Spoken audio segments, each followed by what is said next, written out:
Thank you so much for coming. Thanks for being here. Thank you for having me. I have to ask you, it's so great, and your background as you're a theater actor as well as a television actor, and also you've done movies, but you're just breaking out. So you had a lot of notice for playing Patrice Lumumba in a production of the Aimé Césaire play. What's it called? A Season in the Congo? Season in Congo, yes. And so did you come right from Season in Congo to playing a modern day rap artist? I had 2 days, actually. 2 days. And how did you get into jump from one mindset to another of being, I mean, in a sense, they're both people who make a call to awakening and a call to change to people, but, you know, the circumstances are vastly different. How did you go so quick? I believe the chance I had was having Abdel Malik every day in front of me. So you got a flip side to that coin, because, I mean, it could have been risky if his ego was involved in the way he directed it, but that never happened. So really, we had a great connection together, and having him every day, having the opportunity to ask him questions, talk to him, listening, talk, and evolve, that really helped. It's a really singular opportunity for to have. A lot of times you have filmmakers, you know, like Martin Scorsese, where, you know, they do a film and, you know, it's quasi-autobiographical, you know, a lot of this stuff happened to me. But this is a situation where the director has you play him, his name, you perform his raps.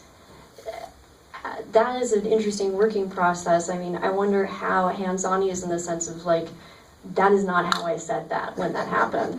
That's not what I said to my wife. I didn't say it like that, you know? How did he direct you in that sense? Well, he never really went that way at all. We had a lot of discussions about the social issue, all that, but before shooting the movie, while auditioning, while meeting, because while I was doing the play in Lyon, I made a few travels to Paris, and we got a chat, and so we did a lot of work before the movie, and since I was pretty familiar with the social issues that are being portrayed in the movie, I could find a way through it, and on the set, it was really basically about what the scene was about, how we were going to shoot it, and what it was supposed to lead to. So in that sense, were you careful not to imitate him? It was more like you were trying to be you being that character and not do more of a caricature. What, in that sense? Well, I'd say that I was actually trying to, well, certainly not imitate, but understand, like, how he works, and as a performer. No, as a person, mm-hmm. You know, I mean, knowing everything that happened to him, listening to him talking about it, I was really trying to observe, like, the way the way it works, and also I really try to look at the character as a part of the story, not really a character, but a story going on, you know, and as a function, you know, so that sort of clarified, you know, from the options I had in terms of acting. That's an interesting way. I mean, it's a more abstract way than you think of, you know, American performers doing it, and it's an interesting way to get into a character, I guess. Do we have any questions from the audience? Yes, go ahead. Do you have any background in music, and or did you get coached by Abdel Malik to rap? I used to be in a band for 10 years, which really helped. I used to sing and rap. And I used to rap back when I was a teenager, and I used to listen to his band, NIP, so that really helped. And indeed, he needed someone who could, bring that musical thing in it too. Did you ever have any freestyle battles? Not really. Any more questions? Go ahead. How long did filming take? 28 days. We're a little short on the budget, so we had to squeeze it in. More questions? Go ahead, Seth. Why did you choose to shoot it in black and white? Well, Malik chose it because, first of all, I need to make that clear. I didn't direct the movie. I know there's a little confusion for some people. Yesterday I heard that, and also today. Abdel Malik directed it. I'm only an actor. He chose to shoot it in black and white, mainly because he considers a first movie as something that has to be shot in black and white. It's to him the act of making a movie has to be in black and white. It's a tribute to cinema somehow. So he's trying to follow like a chronology of filmmaking, so the second one will be, you think, in color? I don't know, but... And the third one in 3D, maybe? I don't know.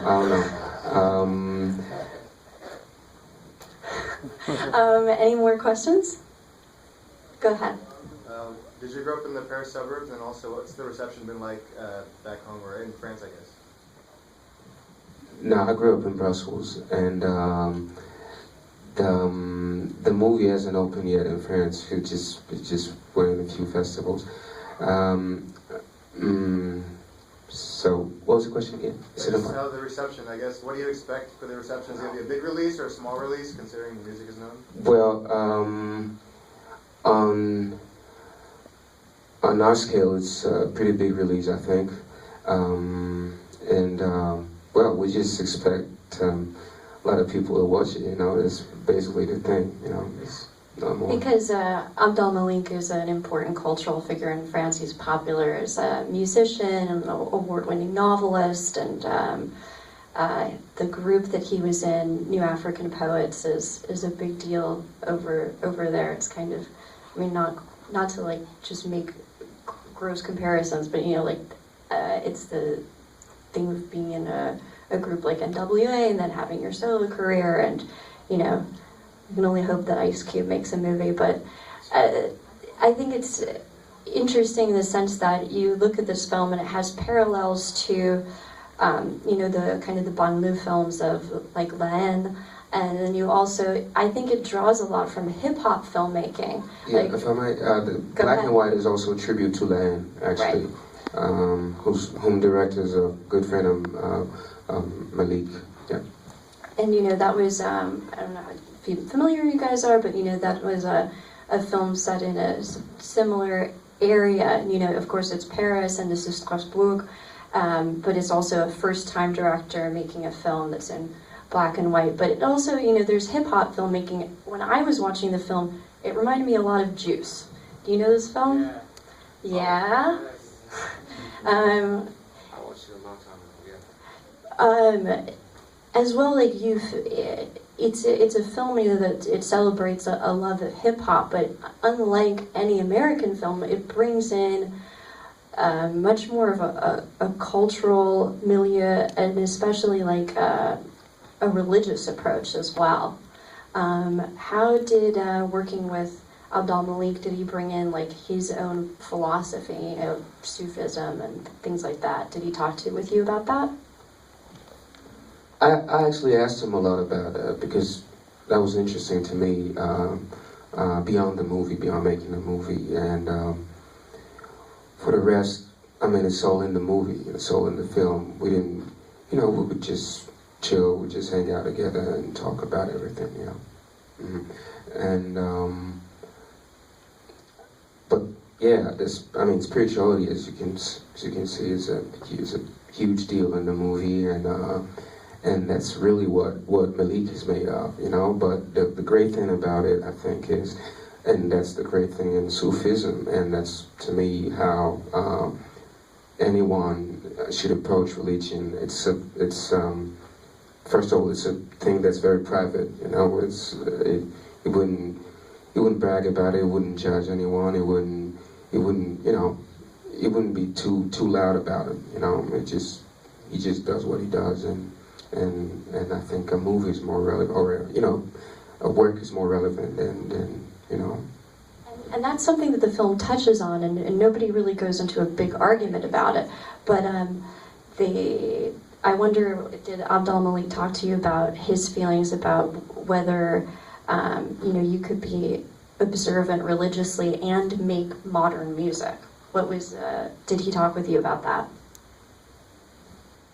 Well, there's an issue on that for religious people, and it's shown in the movie. So yeah, we talked about it a little, but well, it's all in the movie. So okay. Yeah. All right, we have time for one more question. Anybody want rap advice? Go for it. No, rap advice? No, I grew up in LA. I know about rap advice. Okay, we have the expert here. All right, Mark or Regis, where I call you. What are the challenges that you faced making this film? As you know, did you learn something new in this film? Yes, Strasbourg slang. That's the hardest thing, I think. Because I mean, it's different from Paris. It's different from Brussels, definitely. And yeah, I had to get in it, and took me a few days before I really had that thing going. Could you give us one quick example? All right. Hippocampus. No. For example, you don't say "kike" in Paris. Kike, that means well, I say, yeah, you nailed it. You nailed this shit. All right. Sorry for using bad words, but all right, you nailed it. In Paris, you'd say ça tue, ça tue, kills, ça tue. In Strasbourg, you say ça kick, Okay. or you say ça double kick, and things like that. Alright, so I expect you guys to get down, know how to talk in Strasbourg. Thanks for coming. Thank you so much. Thank you.